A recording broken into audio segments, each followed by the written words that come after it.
SB19 na nagsabing naniniwala ako, hindi man kami ang pinakamagaling. Anak ko yan. Oh, ano kayo? Kahit hindi ko anak yun, alam kong anak niya yun. Ang nagsabi nun. Ay, baba niyo. Sabi ng ay, dumikit ng anak ko. Bakit ginamit yung pandikit dito? Asan yung pantigil? O, ayan, again. Okay, sige, again. Okay, sino SB19 na nagsabing ang iba nagtatago sila ng nararamdaman nila. Learn to stand, defend, and ng sarili mo. Don't let other people discriminate you. So, ano ba? Alam mo yan? Final answer? Anak mo yun?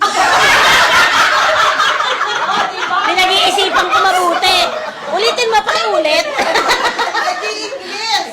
Nag-i-English? Okay, sino SB19? Nag-i-English din si Pablo. Sige na nga, anak ko na nga. Dapat manalo ko. Oo, dapat manalo ko eh. Ken. Oo, tamo? English yan, ha? So, tama. May salita pala si Kenon. Oh, sino SB19 na nagsabing nasasad lang ako sa mga bata ngayon.